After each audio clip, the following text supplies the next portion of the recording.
ओम शांति। 18 जुलाई 2021 की मुरली है। आज व्यक्तवाणी है 16/2/88 की। मुरली का टाइटल है सदा उत्साह में रहकर उत्सव मनाओ। आज विश्वेश्वर बाप अपनी विश्व की रचना व श्रेष्ठ आदि रत्नों से अति स्नेही और समीप बच्चों से मिलन मनाने आए हैं।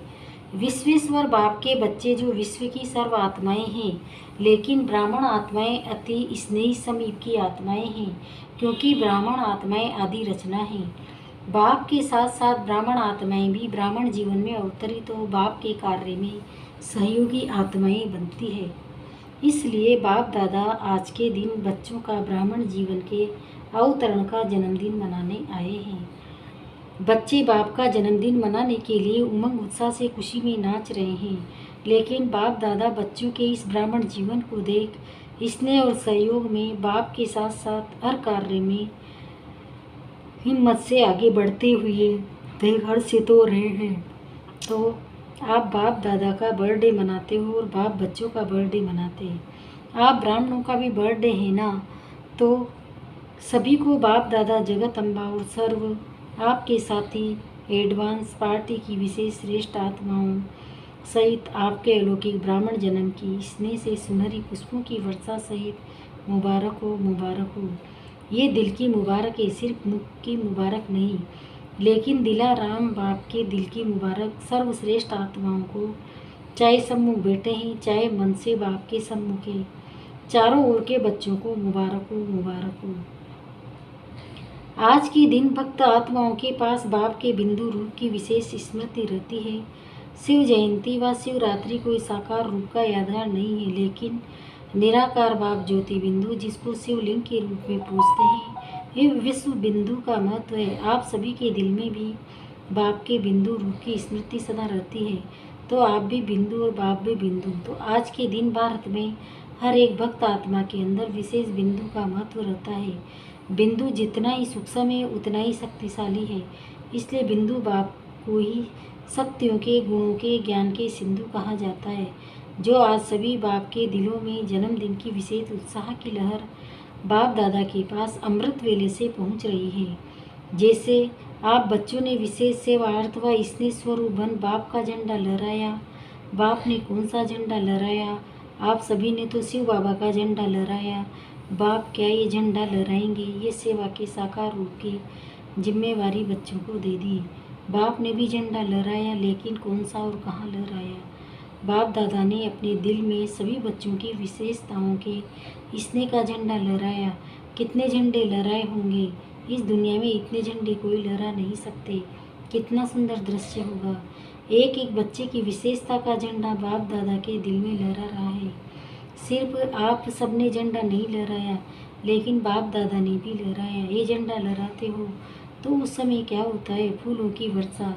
बाप दादा भी जब बच्चों की विशेषता का स्नेह का झंडा लहराते हैं तो कौन सी वर्षा होती है? हर एक बच्चे के ऊपर अविनाशी भव, अमर भव, अचल अडोल भव, इन वरदानों की वर्षा होती है। ये वरदानी बाप दादा के अविनाशी अलौकिक पुष्प हैं।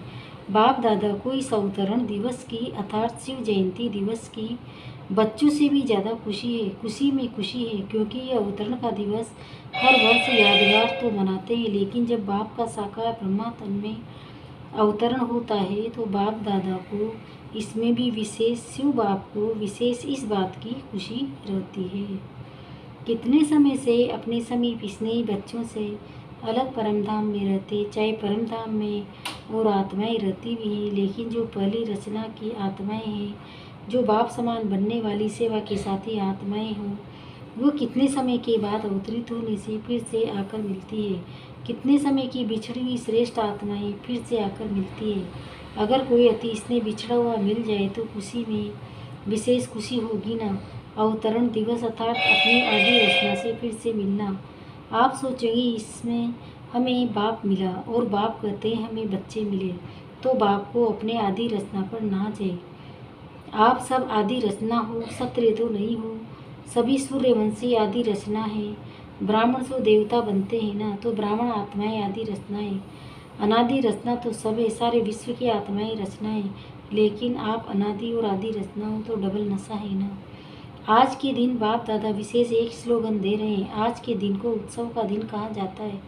शिवरात्रि का व शिव जयंती उत्सव मनाते हैं। उत्सव के दिन का यही स्लोगन याद रखना है कि ब्राह्मण जीवन की हर घड़ी उत्सव की घड़ी है। ब्राह्मण जीवन अर्थात सदा उत्सव मनाना, सदा उत्साह में रहना और सदा हर कर्म में आत्मा को उत्साह दिलाना। तो उत्सव मनाना, उत्साह में रहना और उत्साह दिलाना। जहाँ उत्साह होता है वहाँ कभी भी किसी भी प्रकार का विघ्न उत्सव वाली आत्मा को उत्सव से हटा नहीं सकता। जैसे अल्पकाल के उत्साह में सब बातें भूल जाती है ना, कोई उत्सव मनाते हो तो उस समय के लिए खुशी के सिवाय और कुछ याद नहीं रहता। तो ब्राह्मण जीवन के लिए हर घड़ी उत्सव है, अर्थात हर घड़ी उत्साह में है। तो और कोई बातें आएगी क्या? कोई भी हद के उत्सव में आएंगे तो वहाँ क्या होता है? नाचना, गाना, खेल देखना और खाना, यही होता है ना। तो ब्राह्मण जीवन के उत्सव में सारा दिन क्या करते हो? सेवा भी करते हो तो खेल समझ करके करते हो ना, या बोझ लगता है? आजकल की दुनिया में कोई भी अज्ञानी आत्माएं थोड़ा भी दिमाग का काम करेंगी तो कहेंगी बहुत थक गए हैं, दिमाग के ऊपर काम का बहुत बोझ है। और आप सेवा करके आते हो तो क्या करते हो? सेवा का मेवा खा करके आए हैं, क्योंकि जितनी बड़े से बड़ी सेवा के निमित्त बनते हो उतना ही सेवा का प्रत्यक्ष फल और बढ़िया और बड़ा मिलता है। तो प्रत्यक्ष फल खाने से और ही शक्ति आ जाती है ना, खुशी की शक्ति बढ़ जाती है। इसलिए चाहे कितना भी शरीर का सख्त कार्य हो, वह प्लान बनाने का दिमाग का कार्य हो, लेकिन आपको थकावट नहीं होगी। रात है वह दिन है, ये पता नहीं पड़ता है ना। अगर घड़ी आपके पास नहीं होती तो मालूम पड़ता क्या कि कितना बज गया है, लेकिन उत्सव मना रहे हो इसलिए सेवा उत्साह दिलाती है और उत्साह अनुभव कराती है। ब्राह्मण जीवन में एक तो है सेवा, दूसरा क्या होता है? माया आती है। माया का सुनकर हंसते हो क्योंकि समझते हो कि माया को हमारे से ज़्यादा प्यार है। आपका प्यार नहीं, उनका प्यार है। उत्सव में खेल भी देखा जाता है। आजकल सबको ज़्यादा खेल कौन सा पसंद आता है? मिक्की माउस का खेल बहुत करते हैं। एडवांटरजाइज भी मिक्की माउस के खेल में दिखाते हैं। चाहे मैच पसंद करते हैं, चाहे मिक्की माउस का खेल पसंद करते हो, तो यहाँ भी माया आती है तो मैच करो, निशाना लगाओ। खेल में क्या करते हो? गेंद आता है तो आप फिर दूसरी तरफ फेंकते हो, कैच कर लेते हो तो विजयी बन जाते हो। ऐसे ही माया ये गेंद है, कभी काम के रूप में आते हैं, कभी क्रोध के रूप में। ये कैच करो कि ये माया का खेल है। अगर माया के खेल को खेल समझ कर करो तो उत्साह बढ़ेगा, और अगर माया की कोई भी परिस्थिति को दुश्मन समझ देखते हो तो घबरा जाते हो। मिक्की माउस खेल में कभी बंदर आता, कभी बिल्ली, कभी कुत्ता, कभी चूहा आ जाता, लेकिन आप घबराते हो क्या? मज़ा आता है ना देखने में। तो ये भी उत्सव के रूप में माया के भिन्न भिन्न परिस्थितियों का खेल देखो। खेल देखने में कोई घबरा जाए तो क्या कहेंगे? खेल देखते देखते भी कोई सोच ले कि गेंद मेरे पास ही आ रहा है, मेरे को ही न लग जाए, तो खेल देख सकेगा? तो खुशी और मज़े से खेल देखो, माया से घबराओ नहीं, एक मनोरंजन समझो। चाहे शेर के रूप में आ जाए, घबराओ नहीं। ये स्मृति रखो कि ब्राह्मण जीवन की हर घड़ी उत्सव है, उत्साह है। उसी के बीच ये खेल भी देख रहे हैं, खुशी में नाच भी रहे हैं, और बाप के ब्राह्मण परिवार की विशेषताओं के गुणों के गीत भी गा रहे हैं, और ब्रह्मा भोजन भी मज़े से खा रहे हैं। आप जैसा शुद्ध भोजन, याद का भोजन विश्व में किसी को भी प्राप्त नहीं है। इस भोजन को ही कहा जाता है दुर्भंजन भोजन। याद का भोजन सब दुख दूर कर देता है, क्योंकि शुद्ध अन्न से मन और तन दोनों शुद्ध हो जाता है। अगर धन भी अशुद्ध आता है तो अशुद्ध धन खुशी को गायब कर देता है, चिंता को लाता है। जितना अशुद्ध धन आता माना धन आएगा 1,00,000, लेकिन चिंता आएगी पदंदना, और चिंता का सदैव चिता कहा जाता है। तो चिंता पर बैठने वाले को कभी खुशी कैसे होगी? और शुद्ध अन्न मन को शुद्ध बना देता है, इसलिए धन भी शुद्ध हो जाता है। याद के अन्न का महत्व है, इसलिए ब्रह्मा भोजन की महिमा है। अगर याद में नहीं बनाते और खाते तो ये अन्य स्थिति को ऊपर नीचे ले कर सकता है। याद में बनाया हुआ और याद में स्वीकार करने वाला अन्न दवाई का भी काम करता है और दुआ का भी काम करता है। याद का अन्न कभी नुकसान नहीं कर सकता। इसलिए हर घड़ी उत्सव मनाओ। माया किसी भी रूप में आए, अच्छा मोह के रूप में आती है तो समझो बंदर का खेल दिखाने के लिए आई है। खेल को साक्षी होकर देखो, उसमें माया के चक्र में न आ जाओ। चक्र में आते हो तो घबराते हो। आजकल छोटे छोटे बच्चों को ऐसे मनोरंजन में खेल कराते हैं, ऊंचा भी चढ़ाएंगे, नीचे भी लाएंगे, तो ये मनोरंजन है, खेल है, कोई भी रूप में है। ये मिक्की माउस का खेल देखो, जो आता है वो जाता भी है। माया किसी भी रूप में आती है तो कभी कभी आई, अभी अभी गई। आप माया के साथ श्रेष्ठ स्थिति से चले न जाओ, माया को आने दो। आप उसके साथ क्यों जाते हो? खेल में होता ही ऐसे है, कुछ आएगा कुछ जाएगा, कुछ बदलेगा। अगर सीन बदली ना हो तो खेल अच्छा ही नहीं लगेगा। माया भी किसी भी रूप से आए, जो भी सीन आती है वो बदलनी जरूर है, तो सीन बदलती रहे, लेकिन आपकी श्रेष्ठ स्थिति नहीं बदली। कोई भी खेल में कोई पार्ट बचता है तो आप भी उसके साथ ऐसे भी भागने व दौड़ने लग जाएंगे क्या? देखने वाले तो सिर्फ देखते रहेंगे ना।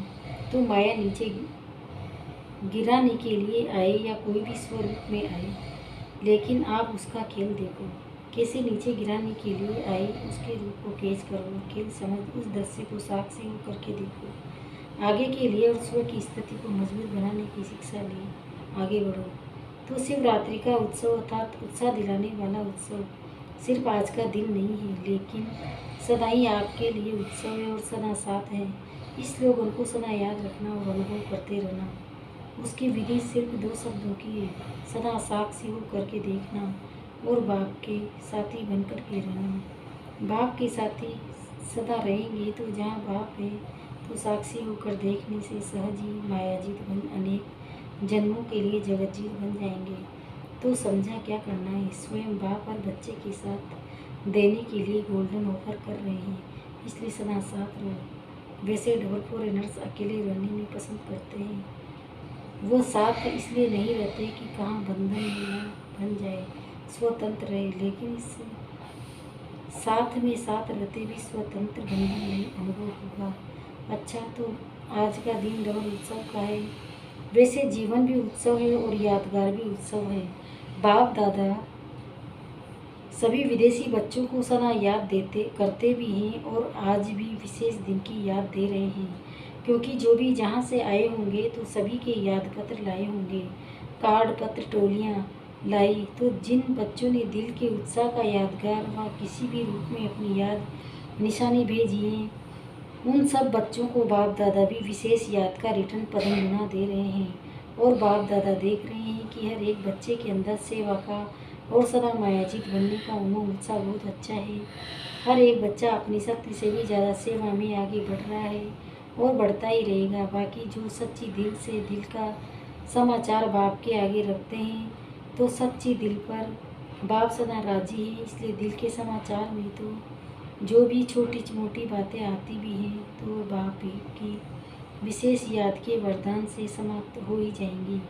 बाप का राजी होना अर्थात सहज बाप की मदद से मायाजीत बनना, इसलिए जो बाप को दे दिया, चाहे समाचार के रूप में, पत्र के रूप में, रूह ज्ञान के रूप में, जब बाप के आगे रख दे दिया तो जो चीज़ किसी को दी जाती है वह अपनी नहीं रहती, वह दूसरे की हो जाती है। अगर कमजोरी का संकल्प भी बाप के आगे रख दिया तो कमजोरी आपकी नहीं रही, आपने दे दी, उससे मुक्त हो गए। इसलिए यही याद रखना है कि मैंने बाप के आगे रख दी अर्थात दे दी। बाकी विदेश में उमंग उत्साह की लहर अच्छी चल रही है। बाप दादा बच्चों को निर्विघ्न बनने के उमंग और सेवा में बाप को प्रत्यक्ष करने के उमंग को देख हर्षित होते हैं। अच्छा, सदा अनादि और आदि रचना के रूहानी नशे में रहने वाले, सदा हर घड़ी उत्सव समान मनाने वाले, सदा याद और सेवा के उत्सव में रहने वाले, सदा माया की परिस्थितियों को बेल समझ साक्षियों देखने वाले, सदा बाप के साथ हर कदम में साथी बन चलने वाले, ऐसे सर्वश्रेष्ठ ब्राह्मण आत्माओं को अलौकिक जन्म की मुबारक के साथ साथ याद, प्यार और नमस्ते। सभी अति स्नेह दिल तक नसीन बच्चों को पावन शिव जयंती की पदम गुना याद, प्यार और मुबारक वरदान। किसी की कमी कमजोरी को न देख अपने गुण व शक्तियों का सहयोग देने वाले मास्टर दाता भव। मास्टर दाता वह है जो सदा इसी रूहानी भावना में रहते ही सर्वरूहे समान वर्षे के अधिकारी बन जाए, किसी की भी कमी कमजोरी को न देख वे अपने धारण किए हुए गुणों को शक्तियों को सहयोग देते हैं। ये ऐसा ही है, इस भावना के बजाय मैं इसको भी बाप समान बनाऊं, ये शुभ भावना हो, साथ साथ यही श्रेष्ठ कामना हो कि ये सर्व आत्माएं कंगाल दुखी अशांत से सदा शांत सुख रूप माला माल बन जाए, तब कहेंगे मास्टर भक्तों। स्लोगन मनसा वाचा कर्मणा, सेवा करने वाले ही निरंतर सेवाधारी है। उनके हर श्वास में सेवा समाई हुई है। आज मास का तीसरा रविवार अंतर्राष्ट्रीय योग दिवस है। बाबा के सभी बच्चे सायं 6:30 से 7:30 बजे तक विशेष अपने आकारी स्वरूप में स्थित हो, मतलब फरिश्ता स्वरूप में स्थित हो, बाप दादा के साथ ऊंची लाइट की पहाड़ी पर खड़े हो, पूरे विश्व को पवित्रता की किरणें देकर प्रकृति सहित सर्व आत्माओं को सतो प्रधान बनाने की सेवा